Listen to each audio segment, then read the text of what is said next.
Welcome to the 42nd.5 episode of Sawdust Nation with myself, Nick from NPG Creations. We have Josh from North Country Woodworking and AJ from Crafted in NJ.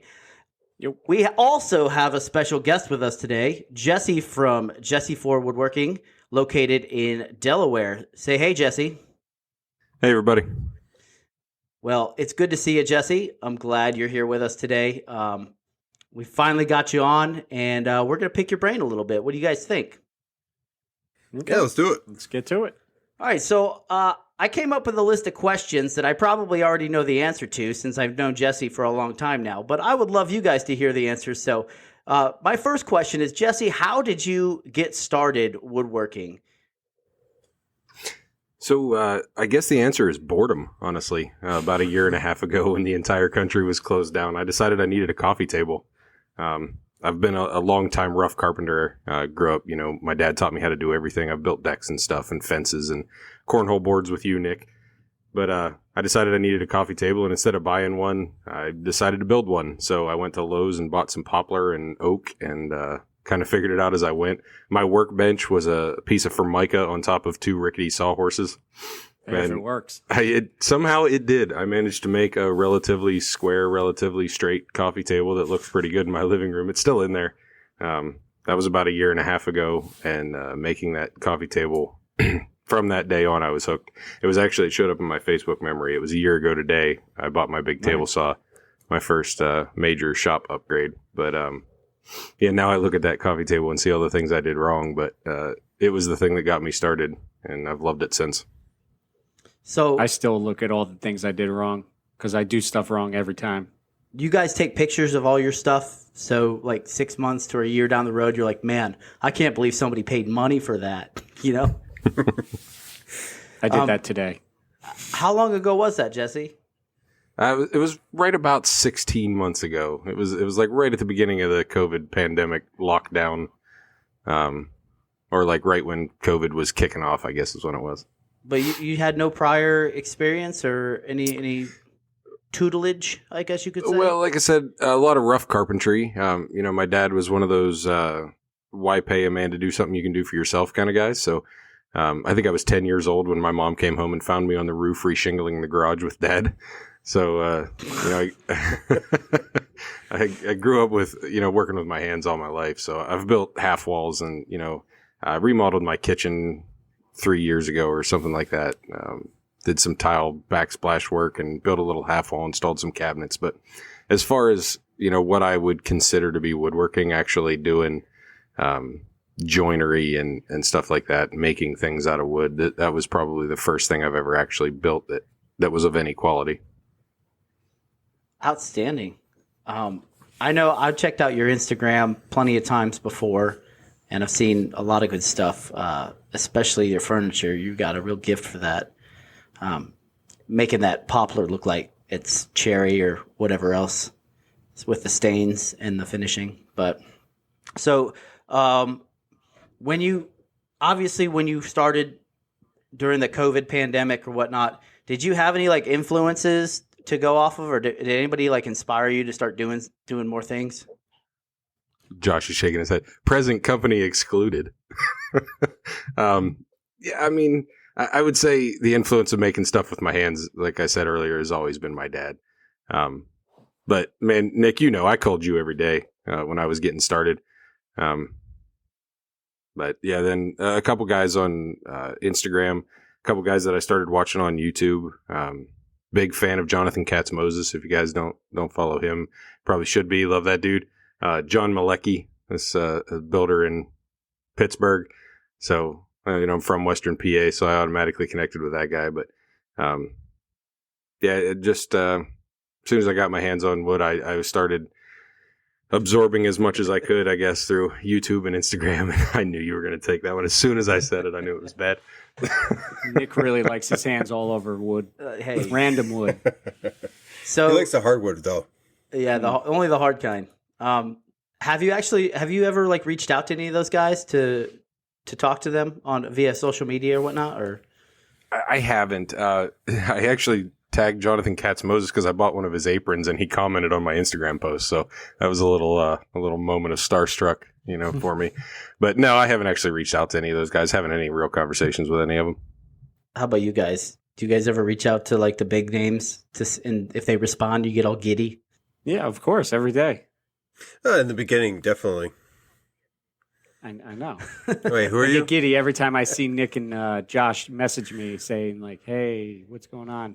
Hey, we're going to be on at 8 tonight." daily. And then,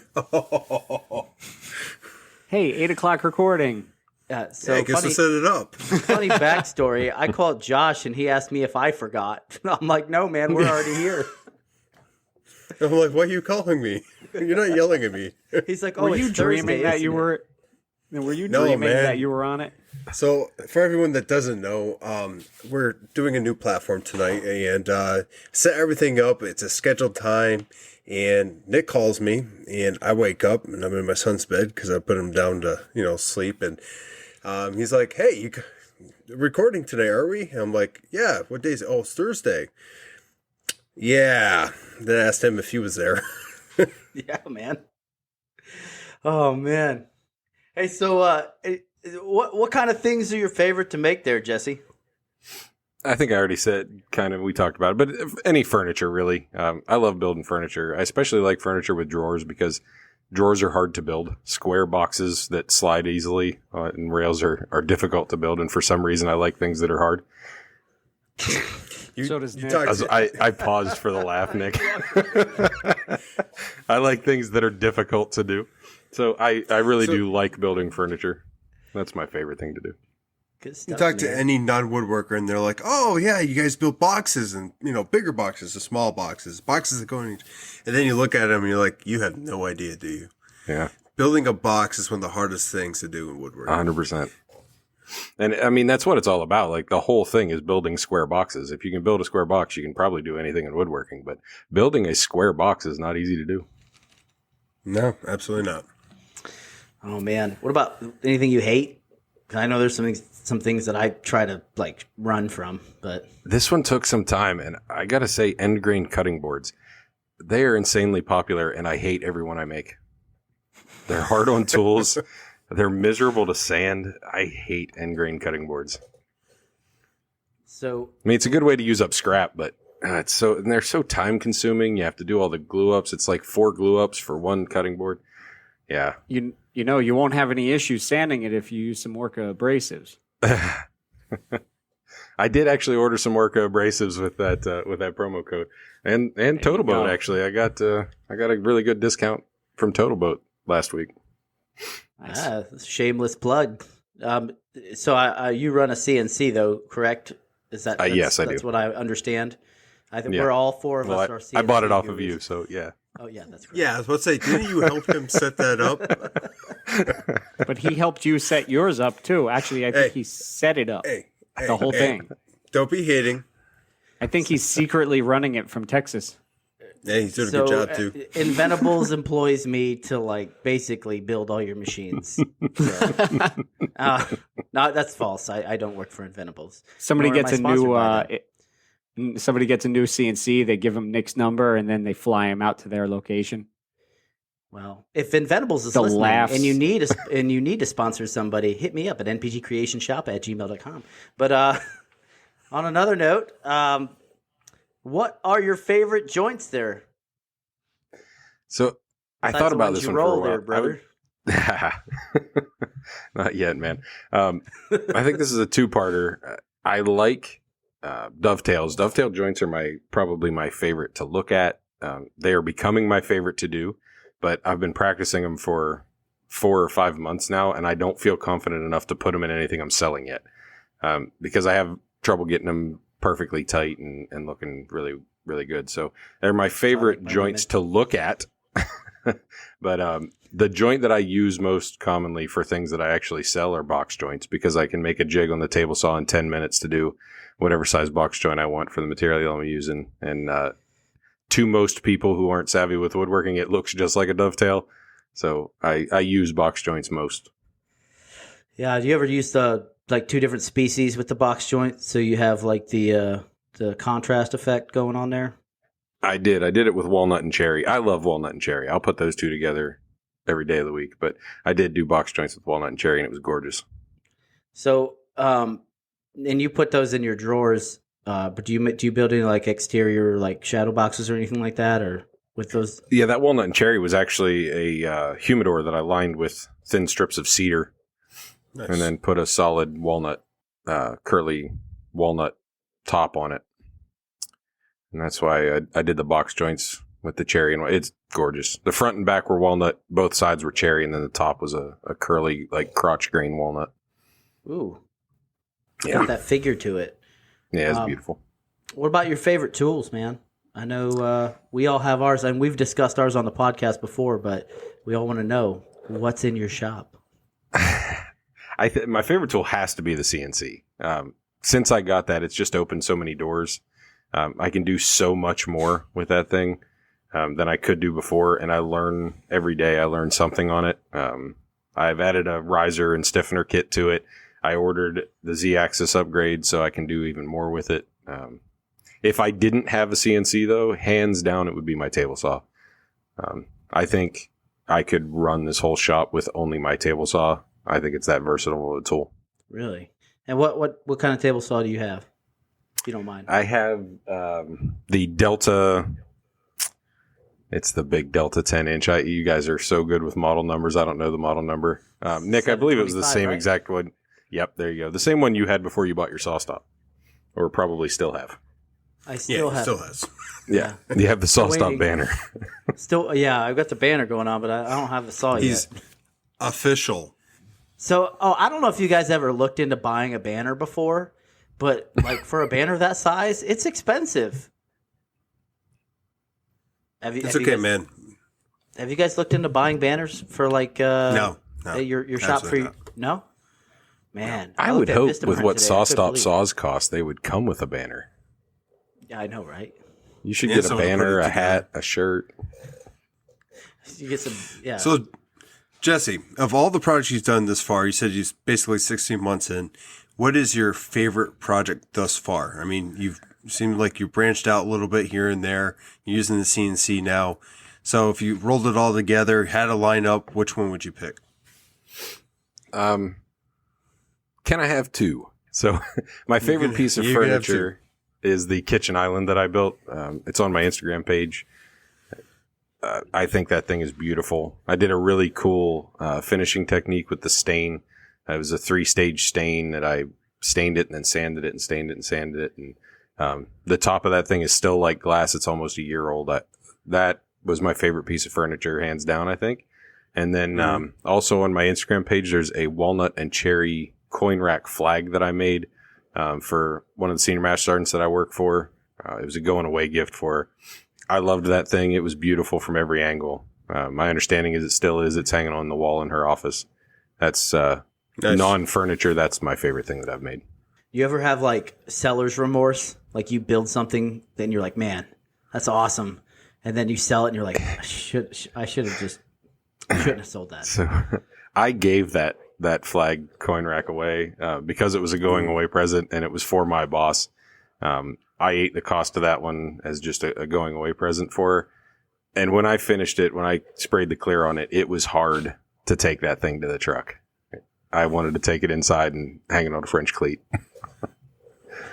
Yeah, I've done that. I've made some things before where I just you're handing it to them and they're like, just let go, and it's like, okay, sorry, I can't. sorry.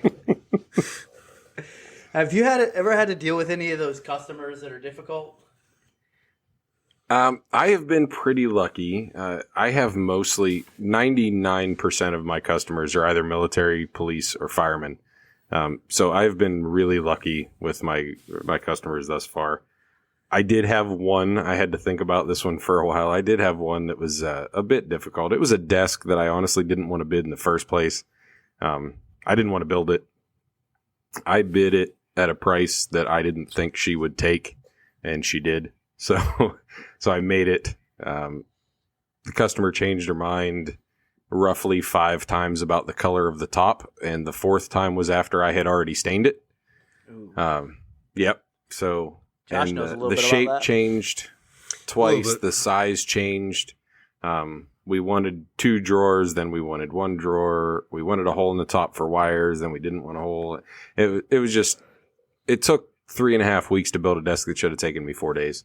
It was a simple 90-degree L-shaped desk. It wasn't overly large.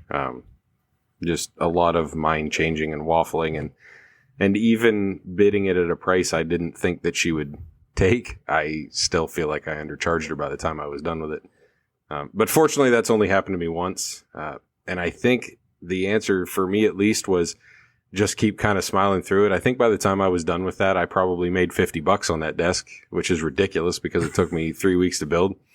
But in the end, I had a customer who I did not know, who had a bunch of friends that I don't know, who was happy with something that I made for her. So, and she was happy with how she felt she was handled by me, I guess. But so she was a pain in the butt, and that desk was not worth building to me. But I know for a fact that it brought me business because I got orders from people she knows after that. So hard to say it wasn't worth it, I guess. But that was, whiskey helps. Well, Kills Jesse, the we soul. reached out to that customer, and we have a surprise for you tonight. Come on. No, I that's a good way of looking at it. Like, they have friends that you don't know them, and then they have friends that you don't know, and that's a great marketing tool, especially if you're just starting up to, kind of just grit and bear through things. But I know a lot of guys charge extra for like redesigns and stuff like that. I was just wondering if you had any experience with that sort of thing. I don't know if I would have went through that. I would have definitely, charged a little bit of redesign fee, just because it took you you said 4 months to do a project that could have took you a couple of days, and keep changing like that. There's a toll on your family. I mean, I know your work. You know what I'm saying? This ain't your primary job too, so. Yeah. So That's honestly probably the thing I run into most is, can you have it by Friday? Yeah. No. No, I can't. oh man. I want a dining the room table. customers? Can you have it done by Saturday? How about the customers are like, I'm here to help you out. I need you to build me this, and I'll do some marketing for you and get you plenty of customers. Yeah, I'm an influencer on Instagram. I'll bring you so many follows. I'm good, man. So as far as your marketing go, it's all word of mouth, or do you do any social media or besides your Instagram, or do you do? I have an advertising on Instagram Facebook? page. I am not nearly as good on it as I should be. The podcast where you guys had Pete from Petrie's Workshop on, I took some of his advice. I've been making a conscious effort to be more present on my Instagram. I'm terrible at it. I find myself, 3 days later, I haven't posted anything to Instagram in 3 days. So I try to be more present on Instagram. But no, I don't do any advertising at all. Word of mouth. Like I said, I got lucky and stumbled into a flag holder for the Delaware State Police. So I'm hoping that brings some business my way. But it's all been word of mouth, across military, police, and fire so far. That's cool, man. So do you have any plans with this after you're done with the your current job? I know you're going to retire here pretty soon. Yeah, about 2.5 years, I'll be retired from the Air Force. I hope that I can continue to grow it. I would love to retire from the Air Force and just do this. That would be amazing if I could get this to somewhere that I could just retire from the Air Force and wake up in the morning and have a cup of coffee on my walk out through my yard to my shop. I would love that, but wish in one hand. We'll see. We'll see how that goes. See which one fills up first. Yeah. That's actually, I would love to hear what Josh and AJ have to say about that too, because I know you guys have gotten so deep into this making and woodworking that have you thought about going pro after you retire from the Air Force, Josh, or are you just going to keep it a hobby-ish business? So when I retire, we've talked about it already, and one of the reasons I've been buying the tools like I have and not spreading it out through the years is because I got a steady paycheck right now. And, I'm saying I'm prepping for retirement. We're trying to save up. We're trying to get, everything ducks in a row. And I'm going to try to do woodworking on the outside. And my wife will take the job she's always wanted. And by then the kids will be just old enough where, we don't have to watch them like we currently are. And they can go to school and come back and It's the plan, man. Definitely would like to go woodworking all the way, and yeah, that's why I take almost any job that lines up. I can learn something new, learn a new skill, and add it to my list of projects. But like, do you have a like long-term like goal of like retiring back to where you're from, New York, correct? Probably won't end up upstate New York. There's not much there. We're probably going to look down in the Carolinas somewhere. But That's yeah. cool. How about you, AJ? I know you got a day job, but you're a moonlighter as a flag maker. You got any aspirations to go full-time on that? I mean, it'd be nice, but I don't know how I'd make a living on it because I don't make enough right now, and I'm so slow with it. It's like everything just takes forever to get done. So it's like, one flag that could be making me a couple $100 is, it's stretched out so much that right now I can't. And I know the flag thing's going to die down at some point, and then I'm going to have to venture into something else where what I've never made before. So right now, my job is a cushy paycheck. You could start making spoons for a living. People are always in need of spoons. I got to make that second one. AJ, what you do with carving too? There are so many avenues you could take. That you're so talented with the carvings that you do. Again, I talked about John Malecki earlier, but he's made some really cool tables that look like the wood is flowing over the edges because he carves it to make it look like it's liquid. So much you could do with the skills that you've built making those flags. If you wanted to try to take that in another direction. Well, I mean, one day I'm gonna get to that little bear that I was talking about. Maybe try my hand at carving some statues and whatnot. Furniture for me, I mean, we were talking about it before with the boxes. I wanted to make a little drawer for a cabinet that I got, and I figured I'm going to do drawer slides and whatnot. Well, I made it completely wrong size. Then I made it the right size, but the right size was still too big because I didn't add the oh my God, I almost said diameter. I almost didn't add the drawer slides to it. So now I had no room for the drawer slides, and I just gave up. I said, I'm not putting a drawer in here now because I did it 3 times, and now it's still wrong. So furniture for me, I think, would be the avenue I would like to go down, but I think carving is going to be it for now. I mean, like Nick was saying, spoons. I could do forks as well. I could do anything you want. Spatula. I mean, I was thinking of making a full kitchen set, not regular utensils, but like cooking stuff. But hey, you never know. I mean, that would actually be pretty cool. I did pick up hand carving tools, to make spoons and stuff like that because of course I made one, so why not, right? Have to. I mean, it's a lock now. Have you? There's a market for it. Yeah, there is. There is. Have you thought about Nick, about you? what spoons? Retirement. What's your plans? I know you like spoons. We already went over that during the last episode, but what's your retirement plans, woodworking wise? So remember that episode we had with Pete from Petrie's Workshop? Absolutely.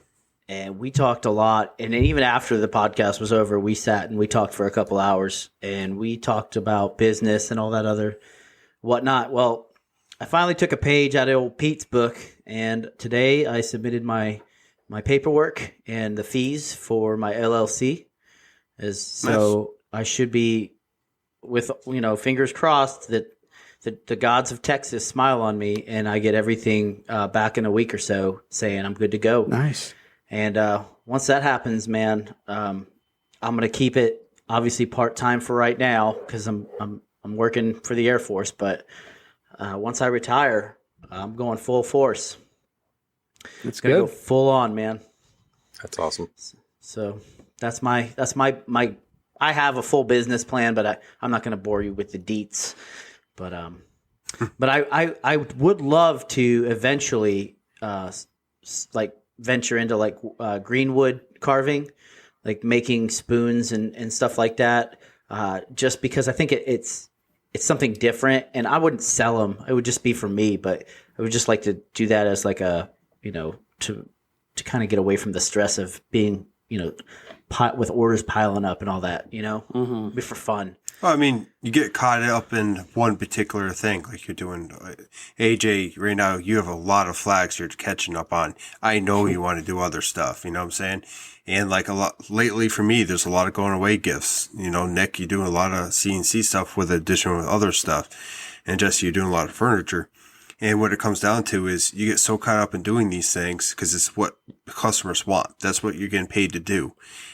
But there's so many different avenues of woodworking. I mean, that's one of the reasons I got into it, because when you start getting bored in one direction, you can totally flip and go down a different path and still, be well within woodworking and the tools that you're using currently. So I think I got one more question for Jesse. So Jesse, I gotta know, how are you on the cereal considered soup debate? Which side are you on? I feel like I'm going to break some hearts here because I think so many people really want cereal to be soup, but by definition, it is not. Soup, by definition, is water boiling with meat and vegetables in it to make a stock. So unless you're boiling water with your cereal in the morning, cereal is not soup. Be it some solids with some liquid, sure, but it's not soup. Thank you. All right. Thank you. What about is a hot dog a sandwich? No. I mean, an argument could be I made. know. You could also make the argument that a hot dog is just a really crappy taco.